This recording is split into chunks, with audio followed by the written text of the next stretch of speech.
on vous demande de démontrer par récurrence la propriété suivante. Pour tout entier naturel non nul, 1 au cube plus 2 au cube plus etc. plus n au cube est égal à n carré, facteur de n plus 1 au carré sur 4. Autrement dit, on veut montrer que la somme des cubes des n premiers entiers naturels non nuls est égale à n carré, facteur de n plus 1 au carré sur 4. Alors on vous demande de procéder par récurrence. Donc on commence par bien identifier la propriété dépendant de n qu'on va démontrer par récurrence. On considère donc pour n appartenant à n étoiles, la propriété P de n. Alors attention, ça doit être une propriété qui dépend de n, donc surtout pas de quantificateur pour tout n appartenant à n dans cette propriété. Attention à la rédaction. C'est la somme des cubes des n premiers entiers naturels est égale à n carré, facteur de n plus 1 au carré sur 4. La première étape d'un raisonnement par récurrence, c'est l'initialisation. Ici, l'initialisation va se faire pour n est égal à 1. J'affirme que la propriété P de 1 est vraie, on le justifie rapidement. Le membre de gauche ici correspond simplement à 1 au cube qui est égal à 1, tandis que le membre de droite est égal à 1 au carré, fois 2 au carré, le tout divisé par 4, c'est-à-dire 4 sur 4, c'est-à-dire 1. On récupère bien que ces deux membres sont égaux lorsque n est égal à 1,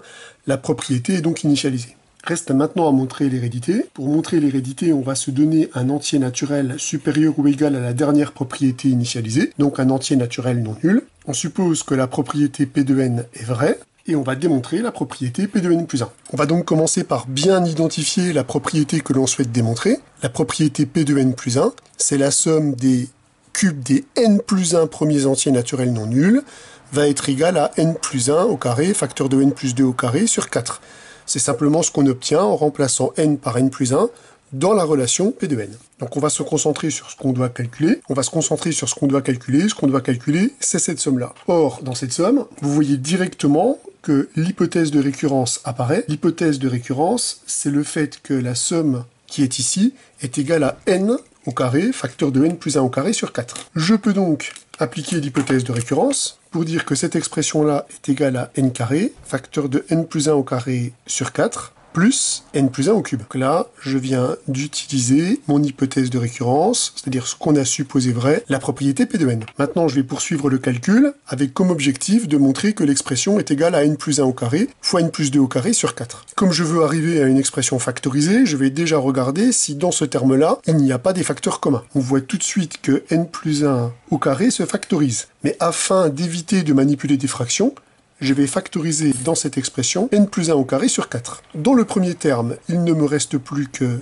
n carré, et dans l'autre terme, il me reste le facteur 4, que j'ai introduit artificiellement, multiplié par n plus 1. Là, on est très très proche de la solution, parce que par rapport à la formule qu'on veut obtenir, il nous reste juste à faire apparaître n plus 2 au carré. Or, si on développe le terme dans la parenthèse, on récupère n carré plus 4n plus 4. On reconnaît ici directement l'identité remarquable, n plus 2 au carré. On vient donc bien de démontrer que la somme des cubes des n plus 1 premiers entiers naturels non nuls est bien égale à n plus 1 au carré fois n plus 2 au carré sur 4. Donc on vient bien de montrer que la propriété P de n plus 1 est vraie.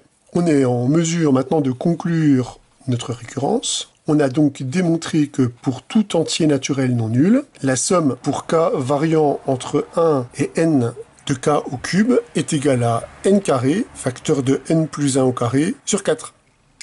C'est l'occasion de faire une petite remarque sur la formule qu'on a obtenue. Si je me donne un entier naturel n, il est assez facile de calculer la somme des n premiers entiers naturels non nuls. Vous connaissez sans doute le truc, on écrit la somme dans l'autre sens et on additionne membre à membre. Si j'appelle cette somme S, cette somme elle est évidemment égale à S, et en ajoutant membre à membre, je récupère la somme de ces deux termes-là est égale à n plus 1, la somme des deux suivants est égale à n plus 1, etc. jusqu'à la somme des derniers est égale à n plus 1.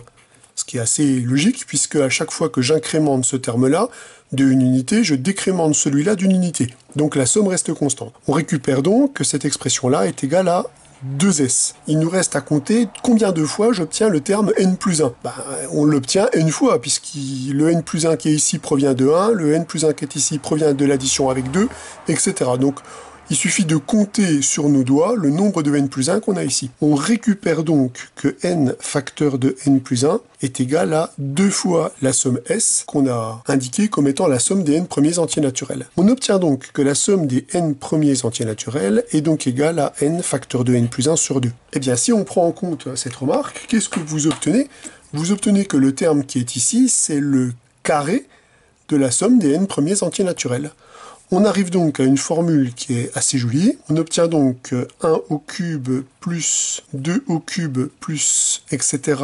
n au cube est égal à la somme des n premiers entiers naturels non nuls au carré. Très jolie formule.